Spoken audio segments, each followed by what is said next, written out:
खुलुमबाय गोजोन फुंबिलिनि गासिबो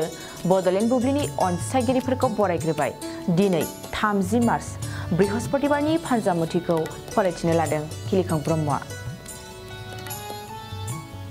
फानजामुथिनि गिबियाव दं मेष राशि दिनै गोसोआव नाजानाय फैगोन मावनो लानाय खामानिखौ थि समावनो मावफुंनो नाजागोन खामानि जाफुंसारनाया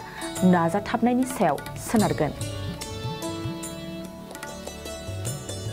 वृष राशि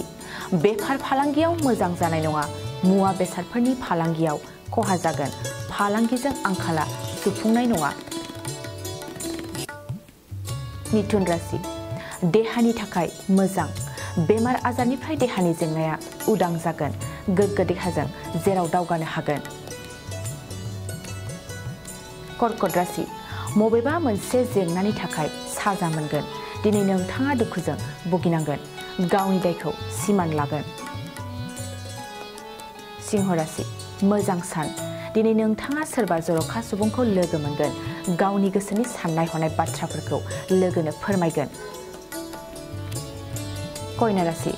सोलोंथायाव मोजांसिन सम सिगांनि रुजुनायाव सोलोंथाइनि फारसे बांसिन जौगानाय फैगोन गोसोआव थुलुंगानाय लागोन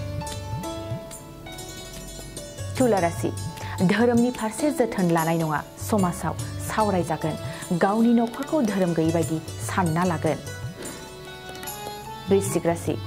बादायलायनायाव जेननाय लागोन गेलेनायनि फारसे गुबुनजों जुजिनो हानाय नङा साननाय हनायफ्रा लोरबां जागोन धनु राशि नोंथांनि थाखाय दिनैनि सानाव मोजां खाबु दं मबेबा खामानियाव गुबुनजों बाहागो मोनफागोन नाजानाय थायोब्ला नोंथांनि साबसिन मकर राशि हरखाब सोरखौबा रागा जोंखांगोन गोसोनि रागाखौ दबथायनो गोब्राब जागोन गोसोखौ हमथानानै सोलियोब्ला नोंथांनि मोजांसिन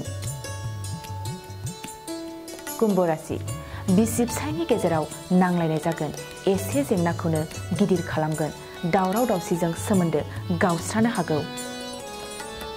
मीन राशि सांग्रां जा दिनैनि सानाव नोंथाङा गिनांगौ जानानै फैगोन दावबायनायनि फारसे हरखाब खैफोद नुजाथिनो हागौ दिनै सानसेनि राशि फरायथिनायाबो एसेनोसै आसा खालामो नोंथांनि दिनैनि साना मोजाङै मोजां थांगोन बेखौ बडलेण्ड बुब्लि नखरनिफ्राय मिजिंथिबाय गोजोन्थों 2023-24 सोलोंथाइ बोसोरनि थाखाय गोदान मुं थिसननाय लानानै फैदों बडलेण्ड एकाडेमि सिनियर सेकेन्डारि फरायसालिया कक्राझार जिल्लानि तिनिआलियाव थानाय बर' बिजोंनि बडलेण्ड एकाडेमि सिनियर सेकेन्डारि फरायसालिया दायो केजिनिफ्राय 9 थाखोसिमनि गोदान मुं थिसननायखौ लागासिनो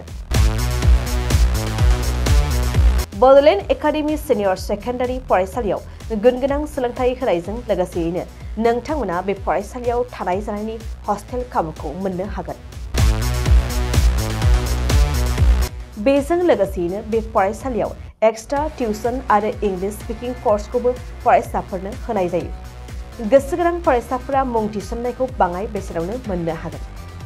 बेनिखायनो बडलेण्ड एकाडेमि सिनियर सेकेन्डारि फरायसालियाव फरायसा एबा नोंथांमोनहा मुं थिसननायनि बागै मिन्थिनोब्ला नैबे मबाइल नम्बर 9101488399 नङाब्ला थोंजों फरायसालियाव थांनानै खौरां लाहैनो हागोन